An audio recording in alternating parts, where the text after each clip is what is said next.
America কি কখনো যুদ্ধ ত্যাগ করবে না যুদ্ধ চালিয়ে যাবে? প্রশ্নটি সাবেক মার্কিন প্রেসিডেন্ট জিমি কার্টারের। হঠাৎ কেন তিনি এমন প্রশ্ন করলেন? কি কারণ রয়েছে এর পেছনে? আমেরিকা বিশ্বের সবচেয়ে যুদ্ধপ্রেমী দেশ। যখনই যুদ্ধ ও সামরিক হস্তক্ষেপের কথা আসে তখন আমেরিকার নাম সর্বাগ্রে উঠে আসে। ২৪৮ বছরের ইতিহাসে ২৩২ বছরই যুদ্ধের মধ্যে কাটিয়েছে এই দেশটি, যার মানে হলো আমেরিকা মাত্র ৬% সময়ই যুদ্ধবিহীন ছিল। মৃত্যুর আগে ট্রাম্পের সঙ্গে এক ফোনালাপে এমন মন্তব্য করেছিলেন জিমি কার্টার।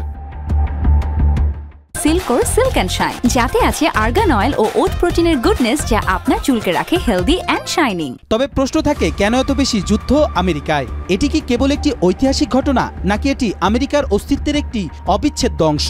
আমেরিকার বর্তমান প্রেক্ষাপট বিশ্লেষণ করলে দেখা যায়, কানাডাকে হুমকি দেয়া, এছাড়া পানামা খাল পুনরুদ্ধারের দাবি ও বারবার গ্রিনল্যান্ড কেনার প্রস্তাব দেয়া এই যুদ্ধনীতিরই একটি অংশ। আমেরিকার এই নীতি শুধু এখানেই সীমাবদ্ধ নেই, এটি তাদের প্রতিবেশী দেশগুলোর বিরুদ্ধেও প্রতিফলিত হয়। এর অর্থ হচ্ছে, একদিকে পৃথিবী জুড়ে সামরিক উপস্থিতি বৃদ্ধি এবং অন্যদিকে রাজনৈতিক, অর্থনৈতিক ও সাংস্কৃতিক দখল করতে চাওয়া। এমন একটি মহাপরিকল্পনা চলছে যা এখনও বিভিন্ন দেশের উদ্বেগের বিষয় হয়ে দাঁড়িয়েছে।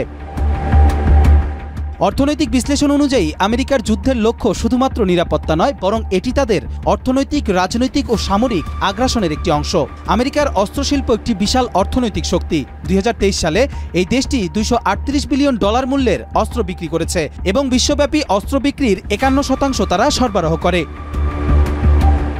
যুদ্ধের ইতিহাসে দেখা যায়, আধিপত্যবাদী যুদ্ধে মেক্সিকোর জমি দখল ১৮৪৬ থেকে ১৮৪৮ এবং আমেরিকান আদিবাসীদের উপর গণহত্যা ১৮১১ থেকে ১৮৯০। প্রথম বিশ্বযুদ্ধে প্রবেশ ১৯১৭, দ্বিতীয় বিশ্বযুদ্ধে ১৯৪৫ হিরোশিমা ও নাগাসাকিতে পারমাণবিক বোমা হামলা, শীতল যুদ্ধের অংশ হিসেবে কোরিয়া, ভিয়েতনামে হস্তক্ষেপ, ১৯৫৩ সালে ইরানে অভ্যুত্থান, একবিংশ শতাব্দী ও মুসলিম সম্প্রদায়ের উপর যুদ্ধ করে আফগানিস্তান ও ইরাক দখল, লিবিয়ার যুদ্ধ, ইয়েমেন ও সোমালিয়ায় ড্রোন হামলা এবং সাম্প্রতিক ইউক্রেন যুদ্ধ। উপরোক্ত যুদ্ধগুলোর সময় মার্কিন যুক্তরাষ্ট্র অন্যান্য দেশের বিরুদ্ধে যেসব যুদ্ধ চালিয়েছে, যেমন কম্বোডিয়া, ল্যাটিন আমেরিকা ইত্যাদি।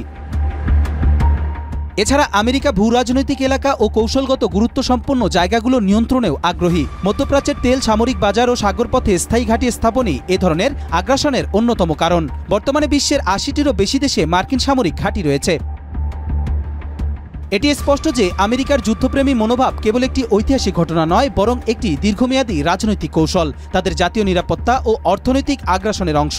তবে এটি কবে বা কিভাবে থামবে তা এখনও অজানা। কবির চৌধুরী, মাই টিভি।